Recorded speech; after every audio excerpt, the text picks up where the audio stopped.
Live mula sa GMA Network Center, 20 taon nang nakatutok. 24 oras. Magandang gabi po, Luzon, Visayas at Mindanao. Sinalakay ng mga otoridad ang mga resort villa na inuupahan ng mga boss ng Bamban Pogo at ilang kasosyo ni Mayor Alice Go. Pero bigo silang matagpuan ng target na puganteng Chino na posible umunong nakatunog sa raid base sa mga naiwang gamit. 19 na dayuhan at 2 Pinoy naman ang nadatnan. Kabilang ang isang dating pulis na nakita ng mga litrato ng torture victim sa kanyang cellphone. Nakatutok si Salima Refran. Sunod-sunod na pinasok bago maghating gabi kagabi ang 5 villa ng isang resort sa Clark, Pampanga.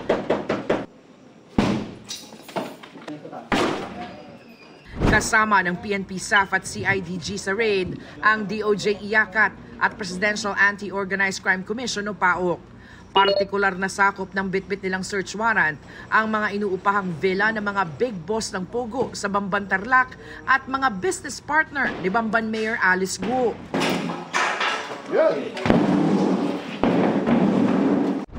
Bigong matagpuan ang target na Chinese fugitive na si Wang Jiang. Pero bukod tanging villa niya lang ang may sariling gwardya na may high-powered firearm pa. Hinahanap siya at iba pang nasa likod ng Bamban Pogo kung saan may illegal umanong aktibidad kabilang ang human trafficking at pang-i-scam. May mga tauhan din umano ng Pogo na tinotorture at meron din umanong prostitusyon. Yung iba bukas pa yung mga aircon nila, iba bukas pa yung electric fans. Yung iba mainit pa yung mga tea. So siguro baka natunugan din nila yung pagpasok natin. Maliit na lang ang mundo nila. Natagpuan naman sa isang villa ang ilang dokumentong nakapangalan kina Jiang Ruijin at Lin Baoying, mga incorporator ng Bamban Pogo na nakakulong ngayon sa Singapore dahil sa umano'y money laundering. All foreign nationals who are in the Philippines must have at their possession at all times their foreign passport and or their visas. 19 na dayuhan ang sinailalim sa welfare check at profiling ng Bureau of Immigration. 2 Pinoy naman ang kinustudiyan ng mga otoridad para sa investigasyon. Kabilang ang nagpakilalang driver na dating pulis pala na miyembro ng Police Security Protection Group o PSPG. Dahil sa mga kaduda-dudang larawan at video sa kanyang cellphone, inaalam kung konektado siya sa mga Pogo boss at kay Guo. Kailangan niyang paliwanag yung mga pictures ng mga like yung mga tinotorture and then pictures ng mga isang insidente ng pamamaril. Yung deklarasyon ng iba dito, nakikitang nagsisecurity daw siya kay Mayor Alice Go. But of course, iimbestigahan pa talaga natin. Ay, hindi po. Wala po. Hindi po totoo yan. Hindi po mangyayari yan. Hindi ko po gagawin yan. Wala po akong idea sa mga ganun. Kasi yung boss nga po namin dito, pag pumunta rito once a year, twice a year, ganun. Hindi namin alam mga pangalan kasi binabansagan lang namin eh. May si Komang. Bantay sarado naman ng mga otoridad ang mga compound habang patuloy na hinahalughog ang mga villa. Para sa GMA Integrated News, Salima Refran, nakatutok 24 oras. May mga nakuha umanong gamit sa pagtutorture sa ilang villa na ginawa umanong hideout ng mga Chinong may kaugnayan sa Pogo. Nakatutok live si Darlene Kai. Darlene? Mel, mahigpit yung seguridad dito sa Fontana Resort kung nasaan yung mga villa na sinalakay ng mga otoridad kagabi. Hindi na nila inabutan yung hinahanap nilang Chinese fugitive na umano'y big boss ng mga Pogo Hub na nauna nang inoperate ng mga otoridad sa Bamban Tarlac pati na sa Porac, Pampanga. Pero nakakita sila ng mga ebidensyang makapagpapatunay na ito umano yung ginawang hideout ng mga taong may link sa illegal na Pogo.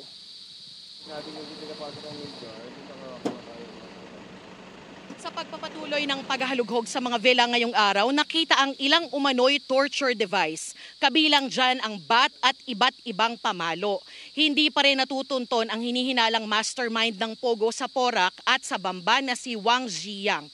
Sa 19 na mga foreign national na naabutan sa mga villa, pinakawalan na ang 18. Ang isa naman ay nananatili sa kustodiya na ng mga otoridad. Sa suspetsya ng isa sa mga hinahanap o pinagsususpensyahan siyang isa sa mga hinahanap na boss ng Pogo sa Bamban, Tarlac. Narito ang pahayag ng Presidential Anti-Organized Crime Commission o PAOC. May posibilidad na siya po ay associated doon sa Bamban Pogo sa Sunyuan. Maaring isa siya sa mga nakatakas ng mga middle level bosses or managers. Kapag na-validate po namin, ikakasuhan po namin siya ng immigration violation sapagkat hindi po niya naipakita yung kanyang mga dokumento. Pero kung improper naman po ang kanyang, kung proper naman po siya, he will be released also before the 36 hours ay lumipas.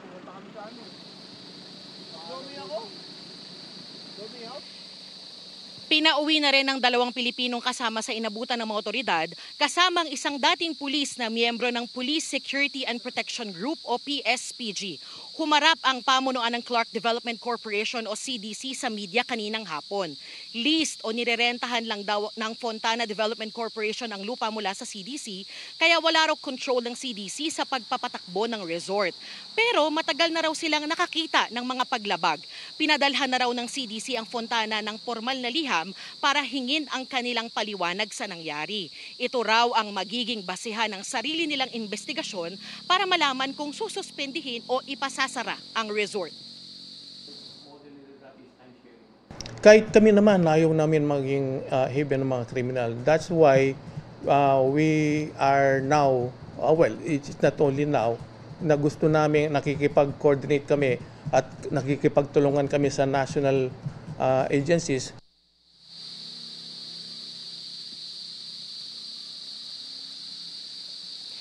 Mel, patuloy namin kinukuha yung panig ng pamunuan ng Fontana Resort pero sa ngayon hindi pa sila nagbibigay ng pahayag. Samantala, mahigpit yung pagbabantay ng mga otoridad dito sa mga villa at magiging subject sa inventory yung lahat ng ebidensyang makukuha nila dito. Yan ang latest mula rito sa Clark, Pampanga. Mel? Maraming salamat sa iyo, Darlene Kai. Pag-usapan ang posibleng pag-turnover ng Japan ng ilang gamit tulad ng radar sa Pilipinas para ma-monitor pa ang galaw ng China Coast Guard sa bansa. Nabanggit po yan sa pagbisita ng ilan nilang mambabatas sa bansa. Nakatutok si JP Soriano. Kinailangan pa ng detection technology ng Canada para masubaybayan ang pag-ikot ng pinakamalaking Coast Guard ship ng China sa Pilipinas, kabilang ang malapit sa El Nido, Palawan.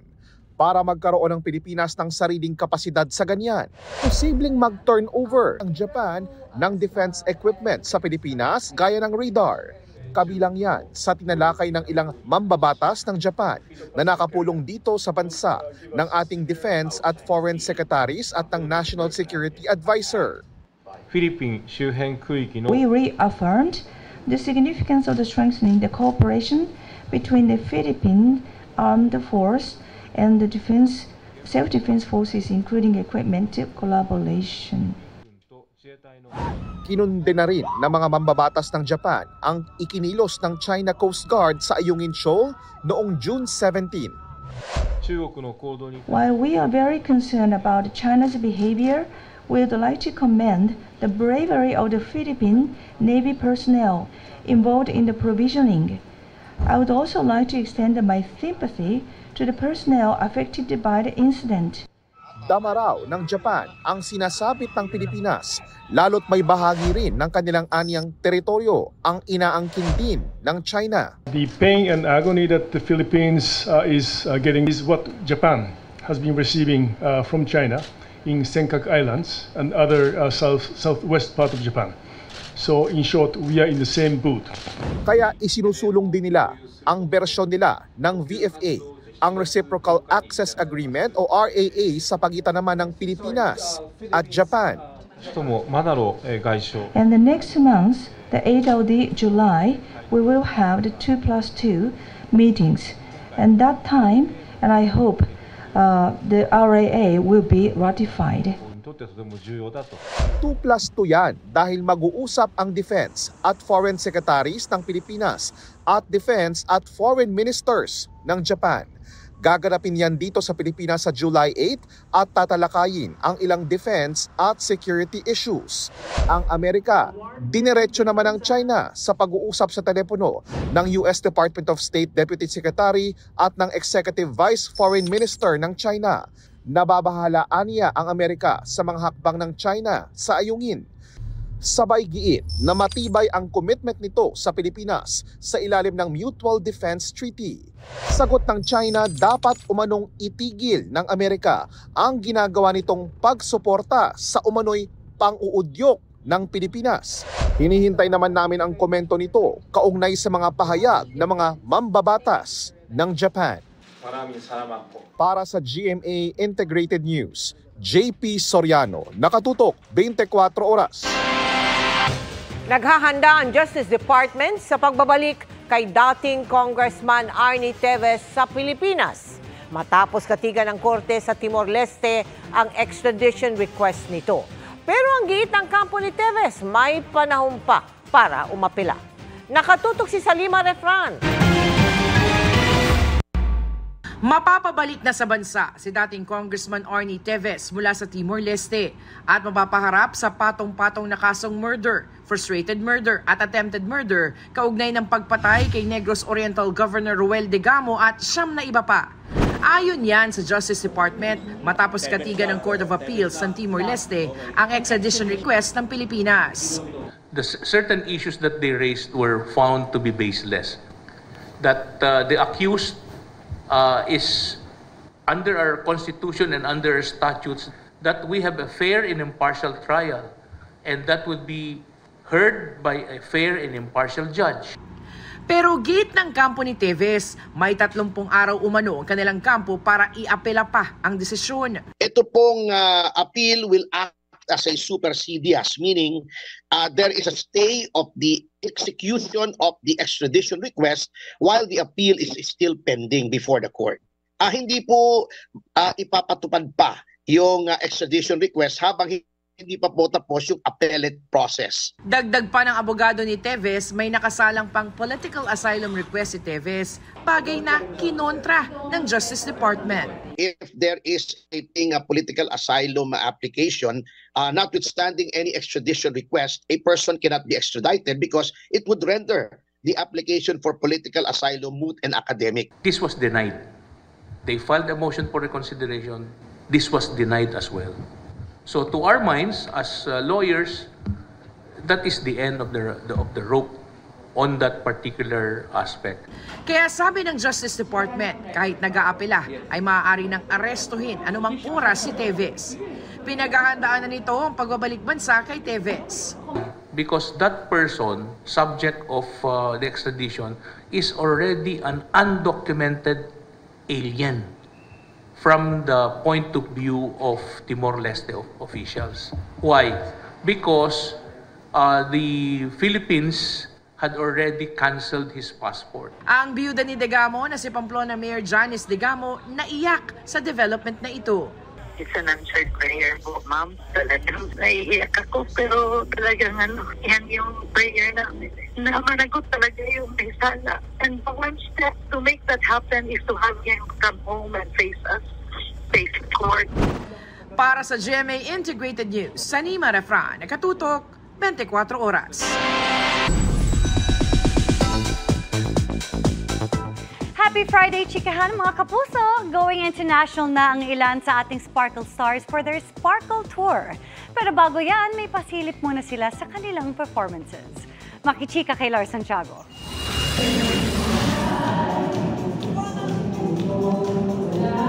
Nagpatikim agad ng musical number ang Sparkle Stars na kasama sa upcoming international tour sa iba't ibang bansa. Sabi ni GMA Network Incorporated, Senior Vice President, Attorney Annette Gozon Valdez. Sunod-sunod siya, una sa USA and then lilipad sila sa Canada and then meron ulit sa Japan. And we're looking forward to many more Sparkle tours this year and next year. Excited na ang Sparkle Stars sa kanilang pagtatanghal sa iba't ibang bansa. Sina Jillian Ward, Ken Chan, Ruru Madrid at Bianca Umali, preparing na para magpasaya sa Japan. At syempre, para sa konting R&R. Siguro bagong repertoire, and of course we have a new pair with us, which is Jillian and Ken, so we also look forward to performing with them. Yeah, we'll see kung ano magiging bago. Sobrang chill lang kami nito. Gusto namin yung mga coffee shops, ramen. Hindi kami masyadong ma-shopping. Parang gusto namin talaga kain. Japan! I'm so happy kasi sobrang gusto ko po sa Japan. So ang dami ko na naman bibili ng mga kuromi na gamit. Gusto talaga namin pumunta ni Jillian sa Tokyo kasi gusto namin mag-Disneyland, Universal, DCC, and of course, ma-meet yung mga global Pinoys natin. Pan-North America naman para mag-show sa California at sa Canada sina Alden Richards, Julian San Jose, Raver Cruz at Isko Moreno. Siyempre, kakanta tayo, sasayaw. At ito, kinokontrata ko pa si Betong na mapasama sa Canada para at least 3 kami nila bubay doon. So, we'll see. Pero enjoy yan for sure. Parang unsurreal lagi na parang kailan lang last time ginawa natin ito, Tito Lar, and then ngayon, alis na naman kami and panibagong lugar. Nakaka-excite kasi ang daming projects ng Sparkle and happy ako na napapabilang kami sa ganitong mga klase mga opportunities. First time ni Yorme na mapabilang sa performance tour na katulad nito. Kaya naman ibang excitement daw ang ibinibigay nito sa kanya. Una, salamat sa Diyos. Pangalawa, salamat sa Sparkle and Jamie 7 Kapuso. Makasama ko yung mga big stars ng generation ng ngayon, no? Sila Alden, sila Ruru. I'm very excited na makasama ko mga kababayan natin sa abroad, lalo na particular dyan sa San Francisco at saka sa Anaheim. Abangan nyo yung Sparkle USA Tour. Nasa pagtitipon din sina GMA International First Vice President Joseph Francia at Sparkle GMA Artist Center Vice President Joy Marcelo. Lor Santiago, updated sa Showbiz Happening. Itinuring na breakthrough ng Solicitor General para sa isang legal na aksyon ang nagmatch na fingerprint sina Mayor Alice Guo at Chinese national na si Guo Huaping. Pero gusto pa niya ipasurian sa mga abogado ni Guo na pinayuhan pa siyang tumakbong muli sa 2025 elections. Nakatutok si Sandra Aguinaldo. Ito ang alien fingerprint card mula sa NBI master files na naglalaman ng fingerprint ng isang Guo Huaping na isang Chinese national. Base sa dokumentong may petsang March 2006, ipinanganak si Guo sa Fujian, China noong 1990 sa amang si Guo Jianzong at inang si Li Wenyi.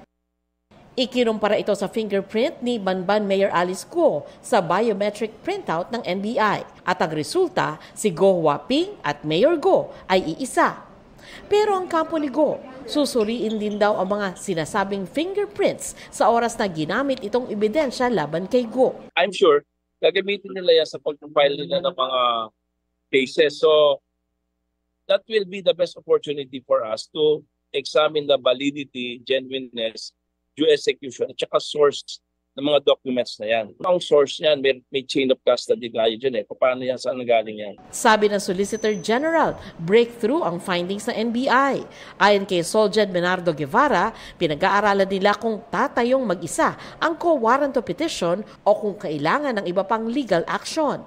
Ano man daw ang isasampa ng Office of the Solicitor General, iba pa ito sa administrative o criminal action na maaaring i-file ng Ombudsman, Department of Justice at iba pa. Ang co-warranto petition ay paraan para ma-question ang karapatan ng isang tao na humawak ng pwesto sa gobyerno. Ayon kay Senadora Risa Ontiveros, sa co-warranto, mababaliwala ang pagka-mayor ni Guo mula umpisa. Bukod dito, nirekomenda ng Philippine Statistics Authority sa Solgen na ipakansela ang Certificate of Live Birth ni Guo. Kung irregular yung birth certificate, walang isang essential na dokumento para nakapag-file siya ng certificate of candidacy in the first place. So, kumbaga, the rug will be pulled out from under the campaign she conducted, the electoral victory she posted, at yung pag-upo niya ngayon bilang mayor. Naniniwala naman si Senator Sherwin Gatchalian na solid na ebidensya ang findings ng NBI. Sabi niya, hindi na pwedeng ma-deport ang mayor sa China. Marami daw kasi itong mga kasong haharapin sa Pilipinas. Iniimbestigahan din ng Ombudsman si Go at pinatawan ito ng preventive suspension kaugnay sa graft charges na isinampa ng Department of Interior and Local Government. May nakasamparing reklamo laban kay Go sa DOJ kaugnay sa human trafficking na nag-ugat sa ni-raid na Pogo Hub sa Bamban. Pero kulang-kulang 4 na buwan na lang. Sa Oktubre, filing na ng Certificate of Candidacy ng mga tatakbo sa iba't ibang posisyon. At ayon sa abogado ni Go, pinayuhan niya ito na tumakbo muli bilang mayor. Ako, ina-advise ko siya tumakbo para naman yung mismong bayan ng Bamban ang humatol sa kanya. Hindi yung mga technicalities na binabato sa kanya. Sabi ng COMELEC, kung walang final judgment laban dito sa hukuman, walang hadlang sa filing ng COC. Pero pwede rin itong ma-question sa COMELEC. Bago yan, maaari din daw nilang kasuhan si Go sa korte kung may ebidensyang nagsinungaling siya sa kanyang Certificate of Candidacy nung tumakbo ito bilang mayor. Violation ng Omnibus Election Code, lalo na yung misrepresentation. Yung misrepresentation, ito yung hindi pala siya Pilipino. Kaya dahil sa mali yung kanyang pagkakadeclare. Basta po meron ng findings ng OSG, huwag po mag-alala ang lahat. Gagawin po ng Commission Election. Duty naman po namin yan. Para sa GMA Integrated News, Sandra Aguinaldo, nakatutok 24 oras.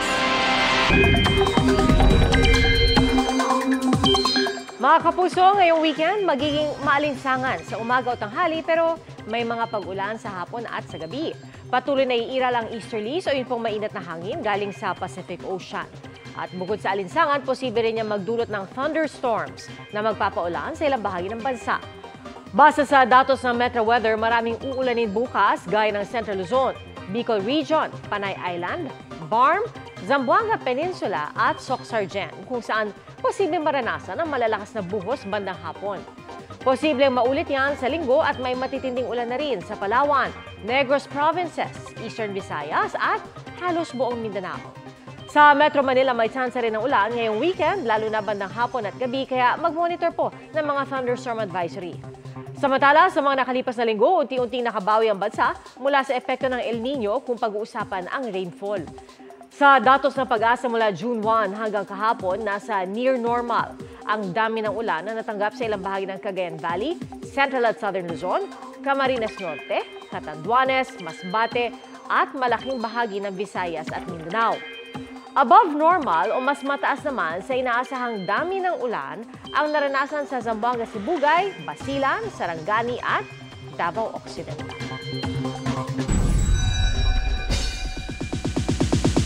Simula na sa Lunes ang hulaan sa tunay na killer ng isang character sa murder mystery series na Widow's War. Ang bagong serye sa GMA Prime sumukat din daw sa kakayahan ni Carla Abellana. Makichika kay Nelson Canlas. Sinasabi ko, sa pagpapatuloy ng kwentuhan with Carla Abellana sa GMA Integrated News Interviews, ipinunto niya ang kaibahan niya sa karakter na si George sa murder mystery drama series na Widow's War na mapapanood na sa Lunes. Ako naman tahimik lang, yung ganong hindi naman ako outspoken, hindi naman ako extrovert, hindi ako yung mababasa mo kaagad kung may gusto siya or ayaw siya sa isang bagay or isang tao. Mabuti na lang daw ay marami siyang natutunan sa kanyang nagdaang serye na Stolen Life. Naging parang stepping stone siya. Parang naging warm up ko bigla yung role ko doon or roles ko sa Stolen Life. Medyo palaban ka na. Medyo palaban na yun. So, yun yung mga practice yun sa akin. Na thankfully dito, meron akong yung parang kumbaga may beginner's course na akong napasa. Nagugulat nga raw siya kung paano sila magsakita ng kaeksena niyang si Bea Alonzo sa Widow's War. Walang daya ang mga sabunot, sampal, at pagbubuhat ng kamay. Mabuti na lang daw at game ang kaeksena para ma-explore niya ang side niyang hindi niya kayang gawin sa totoong buhay. Lahat naman yung totoo, ayaw din naman namin yung dinadaya kasi baka yun yung mag-register sa screen kapag medyo soft, yung ganyan, or alanganin. Pero, we're both naman professional, so after a take, minsan may tatawanan pa kami or parang walang nangyari. Pero kahit malayo sa kanya ang role, na-inspire daw siya kay George. May ilang katangian daw siyang gusto niyang madala in real life. She inspires me to be more outspoken, to be more confident. Kapag meron siyang alam na hindi tama, sasabihin niya talaga. Hindi niya itatago yun. Yun yung mga natututunan ko kay George na oo nga naman, para hindi ka, hindi ka matapakan. Hindi nila isiping, I can control you or what, di ba? Pwede kitang apihin or abusuhin. Maganda na yung, sasabihin niya talaga pag hindi na tama. So maganda yun. I need to use my voice more. Nelson Canlas, updated sa Showbiz Happenings. Nakikitang banta ng NAMFREL ang pagsamantala sa Artificial Intelligence o AI sa pagpapakalat ng fake news sa election 2025. Kaya pinaplanong bumuo ng Code of Conduct sa paggamit nito. Yan ang tinutukan ni Sandra Aguinaldo. Kung naglipa na ang mga troll na nagpapakalat ng mali impormasyon sa internet nung nakarang eleksyon, malamang daw artificial intelligence o AI na ang papalit sa kanila sa eleksyon 2025. Yan ang sinabi ng NAMFREL o National Citizens Movement for Free Elections. We've seen the works of troll armies in the last election cycle where a lot of fake news went around social media. AI, it's going to take this role. So it's going to be cheaper now to run a campaign using AI and will replace the troll armies. Ang artificial intelligence ay teknolohiya na gumagaya sa human intelligence o talino ng tao. Halimbawa, kaya nitong gumaya ng mukha o boses na parang totoo kung panonoorin sa social media. Kaya nagsagawa ang NAMFREL at University of Asia and the Pacific ng roundtable discussion para bumuo ng Code of Conduct on the use of artificial intelligence sa election 2025. Ang Code of Conduct daw ang gagabay sa lahat ng stakeholder ng eleksyon para gawin ang ethical at naaayon sa moralidad. Sa ganitong paraan, hindi na raw kailangang magpasa ng batas para magpatupad ng government control laban sa maling paggamit ng AI. We're not pursuing active regulation but rather self-regulation by the stakeholders. Ipapasa raw nila sa COMELEC ang mabubuong Code of Conduct na maaring magsilbing gabay ng mga kandidato, political party, election monitoring group, COMELEC, social media platforms at iba pa. Wala po tayong batas na nagre-regulate ng social media sa Pilipinas. Kaya ang tanong, kung gano'n, pwede ba, kaya ba, paano ma-regulate ng COMELEC yung mga yan, lalo pa kung ito'y padadaanin sa social media. Bukas naman ang COMELEC sa pagtalakay sa Code of Conduct kaugnay sa AI. Magkakaroon daw sila ng forum tungkol dito at iimbitahan nila ang NAMFREL. Para sa GMA Integrated News, Sandra Aguinaldo, nakatutok, 24 oras. Nasa kote sa Cebu City ang isang snatcher na nagnakaw umano dahil sa malaking talo sa online sugal. Ang mga ganyang pagkakalulong, gustong tugunan ng PAGCOR na pwede ring mag-ban ng tao sa kasino. Nakatutok si Ravi Tima. Bakas ang desperasyon sa lalaking ito sa tindi ng pakikipag-agawan sa kanyang biktima. Makuha lang ang halos 70,000 pesos na cellphone.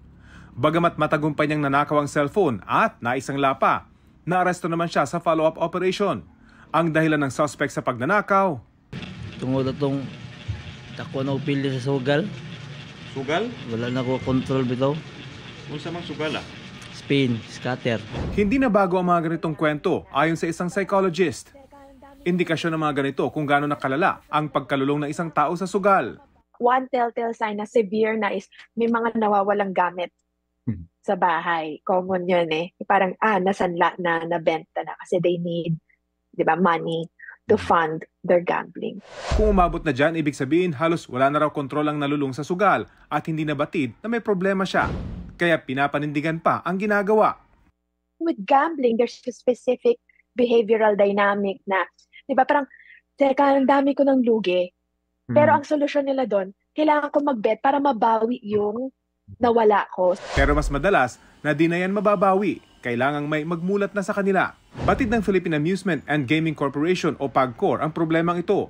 Kaya 2016 pa sila lumikha ng programa para tulungan ang mga parokyanong nalululong na sa sugal. Meron po tayong mga standards on awareness program within the premises mismo ng casino. Also pag nag-advertise, also yun nga po, meron po tayong tinatawag na exclusion or banning program. Dito raw papasok ang papel ng mga kaanak. Pwede nilang i-report ang mahal sa buhay na may addiction sa sugal para pagbawalan na siya sa mga kasino. Pero aminado ang PAGCOR na mas mahirap makontrol at mamonitor ang online sugal. Kaya dadaanin nila ito sa pagkontrol sa payment system katuwang ang mga e-wallet companies. We are in initial discussion with them para po nga maka-collaborate and partner tayo for responsible gambling campaign and also ma-monitor and siguro ma-block natin. Ang gambling addiction tulad ng iba pang addiction, isa umunang sakit na meron namang lunas at kayang solusyonan sa tulong ng mga taong nakapaligid sa taong apektado nito. Mahalaga lang na unang-una, matanggap na meron talagang problema. Para sa GMA Integrated News, Rafi Tima nakatutok, 24 oras. Mga kapuso, paulit-ulit na paalala ng mga eksperto, lakat po ng sobra, masama sa katawan. Sa Iligan City, isang vlogger ang naospital at pumanaw matapos magmukbang o lumantak ng pagkain ang saloobin ng kanyang kapatid sa pagtutok ni Ian Cruz. Bagamat maraming paksang tinalakay, isang mukbang vlog ang huling nagawa ng taga-Iligan na si Dongs Apatan na may mahigit 400,000 followers sa Facebook. Kasama sa kanyang mga naging popular na video ang pagkain ng pinalambot na ulo ng baka. Pero noong June 14, matapos umanong kumain ng pinritong manok, ay inatake ito at isinugod sa ospital. Pero pumanaw rin kinabukasan. Ang kapatid ni Dongs na si Leia, masama ang loob dahil ginawang katatawanan ang pagpanaw ng kanyang kapatid. Nagkalat din daw ang fake news. Pag-amin ni Leia, alam nilang may high blood ang kaniyang kuya pero hindi naman daw ito malakas kumain. Hindi lang pinopost pero hindi rin puro matatabang pagkain ang ginagawa niyang content. Sakit ka sa mong part. Kita ko trapod sa mga content kaya gipanguha nga di maong info ba. Kay dagan kay comment nga si Mano lang daw kay deserve daw mamatay kay kuan kanang hangol og pagkaon pero dili content ra ba na niya di ba siya kusog yung kaon at first sa video pero di ba po na niya ginahurot ko kanang dili ba hangol or busaw si Manoy daghan po kasi siyang natabangan. Umaapila ngayon ng tulong si Leia para sa pag-aaral ng 3 anak na naulila ni Dongs. Nabalitaan din ng cardiologist na si Dr. Tony Liachon ang nangyari sa vlogger. And according to the doctors na nakakita sa emergency room, nagkaroon siya ng blood clot sa brain. So, ibig sabihin, tumaas ang blood pressure niya, pumutok yung ugat sa brain niya. So, ang kinamatay niya, hemorrhagic stroke. Posible anyang may kinalaman ng kinakain at kung gaano ito kadalas o karami na pwede ring mangyari sa iba. Maalat ang kinakain. Pangalawa, siyempre, ang pagkain niyan ay karne. Everyday mo gagawin yan. So, magbabara yung ugat mo rin sa brain. So, stroke pa rin ay kamamatay mo yan. And then, the other one, pwede ka rin magka-heart attack. Paalala ni Doc, lahat ng sobra ay masama sa katawan.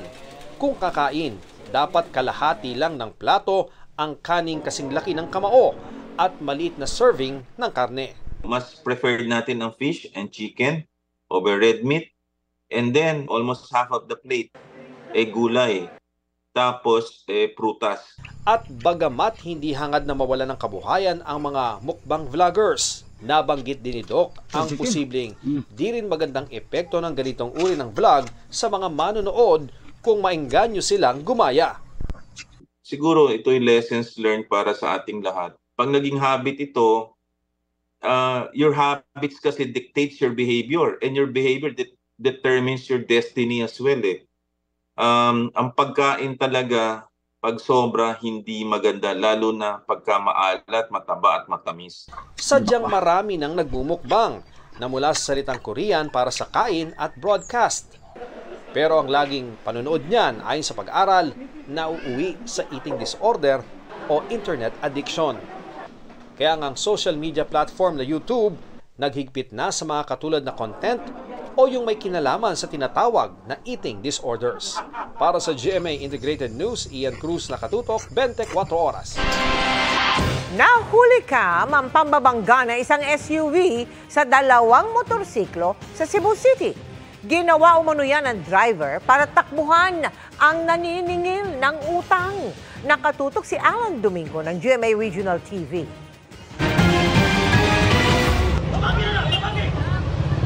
Sa cellphone video, makikita ang isang itim na SUV na bumangga sa 2 motorsiklo sa kanyang harapan.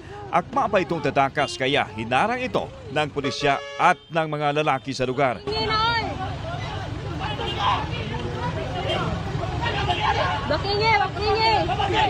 Nangyari ang insidente kahapon ng hapon sa N. Bacalso Avenue sa Barangay Pardo. Ang hitabo diya is iblakingan diya niya sa Pardo pa lang katong tagiya sa Toyota kay para embargohon daw kay allegedly na iutang na pa yan sa embargohon. So ang hitabo siguro ako i-clear sa part sa driver sa Toyota iyang gi-force gipanggaan niya ang motor na nagbabak. Sa investigasyon ng Traffic Enforcement Unit, napag-alaman na sadyang hinarang ng 2 motorsiklo ang SUV.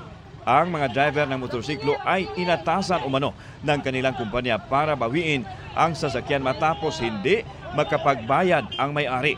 Ayon sa Traffic Police, nagawang tumakas ng babaeng driver. Subalit nahuli siya ng Talisay City Enforcer at itinurn over sa Traffic Enforcement Unit sa Cebu City. It come on to malicious mischief kay ibangga man niya with intent man niya pagbangga. Sinusubukan naming kunan ng pahayag ang suspek. Mula sa GMA Regional TV at GMA Integrated News, Alan Domingo, nakatutok, 24 oras. Update sa nawawalang pageant contestant at kanyang nobyo, may videong ipinadala sa pulisya na posibleng makatulong sa investigasyon. At kahit walang nakitang flammable substance sa nasunog na sinakyan ng 2, hindi sinasantabing sinadya ang sunog. Nakatutok si Oscar Oida. Masusing pinag-aaralan ngayon ng Capas Tarlac Bureau of Fire Protection ang lumutang na video na ito kung saan makikitang nilalamon ng apoy ang SUV na sinakyan ng nawawalang magkasintahan na beauty pageant contestant na si Geneva Lopez at Israeli national na si Yitzhak Cohen. Nakuha raw ito ng BFP sa isang concerned citizen na napadaan sa lugar habang nasusunog ang sasakyan. Ayon sa BFP, malaki umano may tutulong nito para matukoy kung saang bahagi ng sasakyan nagsimula ang sunog. Ongoing at fully developed na yung sunog at mapapansin namin na yung location ng fully developed na sunog ay nasa bandang driver side, passenger at yung parang harapan yung which is yung engine bay na halos na-engulf na ng sunog yung mismong sasakyan. Tila consistent umano sa mga nakuha nilang ebidensya sa nasunog na sasakyan. Halos lahat itong mga debris na naisubmit namin sa National Headquarters, maraming papel sa bandang harapan. As per dito sa mga investigador natin na nakakuha, parang may mga TCT at mga notarized documents sa mga lupa. Nawala ang magkasintahan matapos umunang puntahan ang lupang kanilang bibilin sa Capas Tarlac. Samantala, negatibo naman sa flammable substance ang mga debris na kinolekta sa nasunog na sasakyan. Pero ayon sa Capas BFP, hindi raw ito nangangahulugan na hindi sinadya ang pagsunog. Pwede pong lagyan ng ng mga combustible material like yung mga papel. At ayon nga po dun sa mga investigador nating bumbero ng Capas, may marami silang nakitang mga abudon na parang mga papel. Sa case conference ng PNP Tarlac Provincial Office, bumuo ng isang special committee on missing persons para mapabilis ang paglutas sa kaso. So it composed of different PNP units and other agencies para mas mapabilis natin yung pag-conduct ng investigation. At least magkaroon tayo ng mga lateral coordinations sa mga involved unit, PNP unit. Isa rin sa tinitingnan, baka lumabas ng bansa ang magkasintahan. Actually, pina-check din natin sa Bureau of Immigration kung may flight sila. Ganon din sa seaport. Baka lumabas sila ng ibang bansa. Yun din, mga possible din yun. Nakiusap naman ng PNP na maging responsable sa pag-post ng mga impormasyon patungkol sa kaso at huwag basta magpapaniwala at magpapakalat ng mga fake news. Para sa GMA Integrated News, Oscar Oida, nakatutok 24 oras. Madalas nating naririnig ang mga katagang quitters never win. Pero ang isang grupo ng mga quitter, proud sa kanilang tagumpay na paghinto sa paninigarilyo. Ang kanilang quitting journey, tinutukan ni Mark Salazar. Sila raw ang kauna-unahang Quitters Club sa bansa o tropa ng mga matagumpay na nag-quit sa Yossi. Sa kanilang get-together sa Pasig City kanina, nag-sharing sila ng kanilang quitting journey. Smoker ako more than 20 years. Mas madaling huminto pag binigla mo kaysa yung igagradual mo kasi babalik siya. Sa tulong na rin po siguro ng asawa ko kasi nabuntis siya at naging sensitive yung pang-amoy niya. Sa una nahirapan ako na tumigil. Yun, until ngayon po, di na ako naninigarilyo. Ayon sa 2021 Global Adult Tobacco Survey, mahigit 15 milyong Pilipino ang naninigarilyo at 112,000 ang namamatay kada taon. 315 katao yan kada oras. Kung hindi ka man mamatay, dadapa ang kabuhayan mo sakaling magka-chronic disease ka. Quitting smoking is important if you want to save a lot of money because getting sick now is very expensive. Nag-aalala na rin si Nanay Christine dahil nalalanghap ng kanyang mga anak ang second-hand smoke niya kaya pinilit niyang mag-quit. Nahihirapan din po pero naano na rin po, nasanay na rin. Parang naglalaway ka, parang gusto mong madigay ka, parang ganun po. Dinadaan na lang po sa candy. Si Tatay Edwin huminto naman daw dahil ang mahal na raw ng Yossi. Nakakatatlong kaha na ako. Magkano isang kaha? 160. Kinikwenta ko 480. Isang araw, halos ang sweldo ko nakapunta na lang sigarilyo. Lahat ng nag-quit nagsasabing mas gumanda ang kalidad ng buhay. Wala nang hingal, bumaba raw ang BP, hindi na rin daw sila mabaho. Yung mga nag-quit, isipin mo na lang kung ano yung mga chemical na nailalanghap mo noon. 7,000 chemicals. Okay? And kasama ho dyan sa mga chemicals na yan, mahigit 70 na known carcinogens. Ibig sabihin ng carcinogens, ito po yung mga chemical na siyang nagdudulot ng cancer. May bagong kalaban ang mga anti-smoking advocates, ang vape at e-cigarette. Ang 2021 Global Adult Tobacco Survey din na nagsabing 14.1% ng ating mga kabataang edad 13 hanggang 15 ay gumagamit na ng vape at e-cigarette. What we are seeing is a rapidly changing landscape. So on top of the tobacco epidemic that we have right now, we are now seeing also the vaping epidemic. Panawagan ng mga advocate na gayahin ng iba pang LGU ang Tobacco Control Project ng Pasig City at itong Quitters Club nila. Baka pwede rin daw magkaroon ng Vape Quitter Club Teen Edition. Para sa GMA Integrated News, Mark Salazar, nakatutok 24 oras. Sa mga naghahanap ng gagawin ngayong weekend, pwedeng mag-reconnect with nature sa La Mesa Eco Park na muling magbubukas sa publiko simula po bukas. Ang mga pwedeng gawin doon, tinutukan ni Marizo Mali. Sari-saring ibon na tila hiniheleka sa kanilang mga huni. May mga paniki, ahas, pati iba pang wild animals. Bukod pa sa nagtataas ang mga punong kahoy at iba pang halaman at mga bulaklak. Ilan lang ito sa mga makikita sa gubat na ito na nasa gitna ng syudad? Yes, you heard it right. Dahil sa pinaganda pang La Mesa Eco Park na muling bubuksan sa publiko bukas. Pero nasilip na natin dito lang yan sa Quezon City. La Mesa Eco Park is seen to be a recreational park before. But now that we are reopening it, we see that this is more of an environmental hub. An environmental hub that would really awaken the environmental consciousness of the public. Kabilang sa gusto nilang ituro kasunod ng pagpapaganda pa sa pasyalan ang pagpapahalaga sa mga gubat. Now that we are facing climate change, it is best that our public, that our citizens will be able to reconnect to the nature and be able to provide an avenue for them to really help the nature. Sa kaso ng Lamesa Watershed, hindi lang yan basta source ng ating tubig gripo, tirahan din ng maraming hayop. Base sa biodiversity assessment na isinagawa sa loob ng 1 linggong obserbasyon rito sa Lamesa Eco Park, lumalabas na aabot sa higit 220 species ng flora at fauna ang makikita rito. Kaya perfect daw itong paraan para hindi lang tayo ikangay makapag-reconnect with nature, kundi mabuhay ang kamalayan para lalong alagaan at mahalin natin ang ating kalikasan. Dahil may exotic species na nakita na delikado raw sa mga endemic o native species natin, ginagawa na raw ito ng paraan. Yung exotic po, yung gusto nating mawala. So yung weeding and clearing to eliminate yung competition between the exotic and yung itatanim natin na native. Ang bird watchers na sina Michael at Karen na mahigit 10 taong nagmamasid dito natuwa sa pagsasaayos sa Eco Park. Yung mga ibon, mas happy sila kasi nga walang nanguhuli sa kanila. Tapos even yung mga park goers, hindi naman nila pinapakailaman yung mga wild birds. Dito, pwedeng mag-request ng guided tour for bird watching.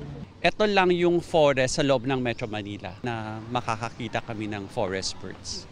Sa mga naghahanap naman ng adventure, meron din ditong wall climbing, rappelling, forest paintball, archery tag, at lugar para sa team building.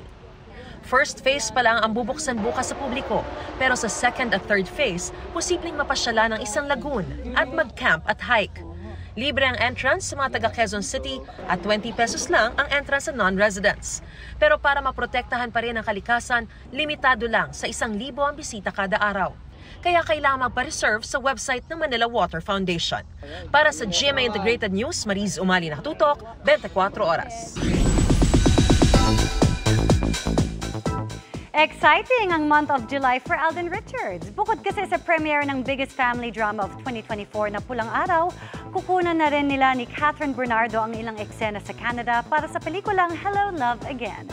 Makichika kay Aubrey Carampel. May mga lugar na pangmatagalan.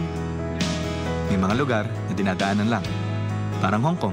Very nostalgic para kay Asia's multimedia star Alden Richards ang pagbalik niya sa Hong Kong recently para mag-shoot ng Hello, Love Again, ang sequel ng 2019 blockbuster film nila ni Catherine Bernardo na Hello, Love, Goodbye. Bukod sa reunited, ang Jejo din o ang trio ni na Alden, Joros Gamboa at Jeffrey Tam, binalikan din nila ang ilang iconic locations ng pelikula. Tulad ng rooftop na ito kung saan nag-usap sina Ethan at Joy. Sobra yung Joy's here, tapos naglakad-lakad kami sa streets ng Hong Kong. We went back to the harbor, nandun din kami. Na-discover ko na parang actually the character of Ethan, hindi naman pala talaga siya nawala sa akin. So ang dali ko lang siyang nabalikan. This July, bound for Canada na raw sila para ipagpatuloy ang shooting ng movie. At this time, makakasama na raw niya si Catherine. Before we fly, there will be a session with Direk Cathy, just to like put us in the mood again, diba? Kasi parang that's how we have been working together during Hello, Love, Goodbye. Ganun kami prepare ni Direk Cathy. So meron ganun, pero we're both very excited for this film.